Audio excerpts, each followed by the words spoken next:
രാവിലെ തന്നെ വീട് മൊത്തം തീ പിടിക്കേണ്ട ഒരു അവസ്ഥയായിരുന്നു കേട്ടോ. കാര്യം പറ്റുന്നില്ല. ഇത് ചെറുതായിട്ടൊരു മോർണിംഗ് വ്ലോഗ് എടുത്തതാണ്. രാവിലെ തന്നെ എണീറ്റ് നമ്മൾ ചായക്കുള്ള വെള്ളം വെച്ചിട്ടുണ്ട് കേട്ടോ. അതേ സമയം തന്നെ ജസ ബേബിക്ക് പുട്ട് വേണമെന്ന ഒരേ ഒരു വാശി. അപ്പോൾ പുട്ടിനായിട്ടുള്ള കുറച്ച് പൊടി നേരത്തെ തന്നെ കുതിർത്ത് വെക്കണം കേട്ടോ. അത് കഴിഞ്ഞതിന് ശേഷം ഇതാ നമ്മുടെ ചായ തിളച്ചിട്ടുണ്ട്. അതിലേക്ക് ആവശ്യത്തിനുള്ള പൊടിയും അതുപോലെ തന്നെ പാൽപ്പൊടി ഇട്ടാണ് സാധാരണ ഞാൻ കൂട്ടാറ് ചായ. എല്ലാവരുടെ വീട്ടിലും പാലായിരിക്കില്ലേ യൂസ് ആക്കാറ്. ഞാൻ കൂടുതലായിട്ട് പാൽപ്പൊടി ഇട്ടിട്ടാണ് കേട്ടോ ചായ ഉണ്ടാക്കുക മോർണിംഗിൽ. അങ്ങനെ ഏതായാലും നമ്മുടെ ചായ റെഡി ആയിട്ടുണ്ട്. ചായ റെഡി ആയാലും എനിക്കൊരു ചായ കുടിക്കുക എന്നുള്ളത് നിർബന്ധമാണ് കേട്ടോ. ഏതായാലും ചായയിലേക്ക് ഇതാ മുട്ടയും പഴം പിഴുങ്ങാന്ന് വെച്ച് നോക്കുമ്പം നമ്മുടെ കത്തി മിസ്സിങ് ആണ്. അങ്ങനെ കത്തി തിരഞ്ഞ് നടക്കുന്ന സമയത്ത് ഇതാ ഈ ആളെ കണ്ടെത്തിയത്. നല്ല മണമുള്ള നമ്മുടെ വീട്ടിലുണ്ടായിട്ടുള്ള ചക്കയാണ് കേട്ടോ. അപ്പോൾ പകുതി നമ്മൾ കൂട്ടാൻ വെച്ചിരുന്നു, പകുതി ഇത് അവിടെ വെച്ചിട്ടുണ്ട്.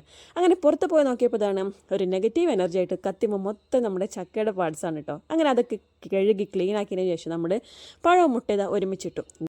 പഴത്തിൻ്റെ മുട്ടയുടെ കാര്യത്തിൽ നമ്മളൊരു തീരുമാനമാക്കിയിട്ടുണ്ട് കേട്ടോ. അത് കഴിഞ്ഞിട്ട് നമ്മളിതാ പുട്ടിലേക്ക് ചെറുപയറാണ് കേട്ടോ വെക്കുന്നത്. കഴിഞ്ഞ പ്രാവശ്യം ബഡ്ജറ്റ് പോയപ്പോൾ ഒരു ചെറിയൊരു ചെറുപയറിൻ്റെ പാക്കറ്റ് വാങ്ങിയിരുന്നു കേട്ടോ. അതിന് കുറച്ച് ബാക്കി ഉണ്ടായിരുന്നു. അപ്പോൾ അത് യൂസ് ചെയ്തിട്ട് നമുക്ക് ചെറുപയർ കറിയാക്കാമെന്ന് വെച്ചു. എല്ലാ ദിവസവും നമ്മൾ ബീഫും ഫിഷൊക്കെയാണ് കേട്ടോ വെക്കാറ്. ഏതായാലും ചെറുപയർ കറി ആക്കാമെന്ന് വിചാരിച്ചു കേട്ടോ. അങ്ങനെ ഫ്രിഡ്ജിൽ നമ്മൾ ഓൾറെഡി അരച്ച് വെച്ചിട്ടുള്ള ഉള്ളിയും ജീരകമൊക്കെ നമ്മൾ ഇതിലേക്ക് ആഡ് ആക്കുന്നുണ്ട്. അതുപോലെ തന്നെ കുറച്ച് മഞ്ഞപ്പൊടി ആഡ് ആക്കുന്നുണ്ട്.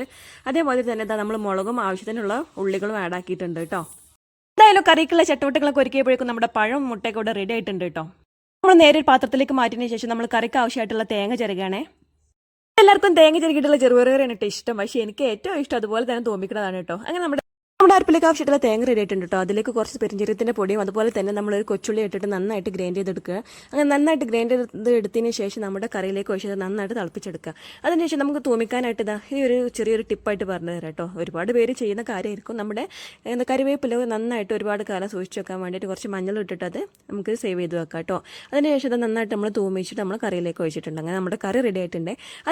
എന്തായാലും കറിപ്പരിപാടികളൊക്കെ സെറ്റ് ആയതിനു ശേഷം നമ്മൾ നേരെ പുട്ടിലോട്ട് പോയിട്ടോ. നമ്മുടെ തേങ്ങ നമ്മൾ ആദ്യം കുഴച്ച് വെച്ചിട്ടുള്ള മാവ് യൂസ് ചെയ്തിട്ട് നമ്മൾ പുട്ട് റെഡി ആയിട്ടുണ്ട്. അപ്പോൾ ഇത്രയൊക്കെ ഉള്ളൂ ഇന്നത്തെ മോർണിംഗ് വ്ലോഗ്. വീഡിയോ ഇഷ്ടമെങ്കിൽ നമ്മുടെ ചാനൽ സബ്സ്ക്രൈബ് ചെയ്യാനും നമ്മുടെ വീഡിയോ ലൈക്ക് ചെയ്യാനും ഷെയർ ചെയ്യാനും മറക്കല്ലേ. അടുത്ത വീഡിയോ വരുന്നേക്കും tata bye bye, see U.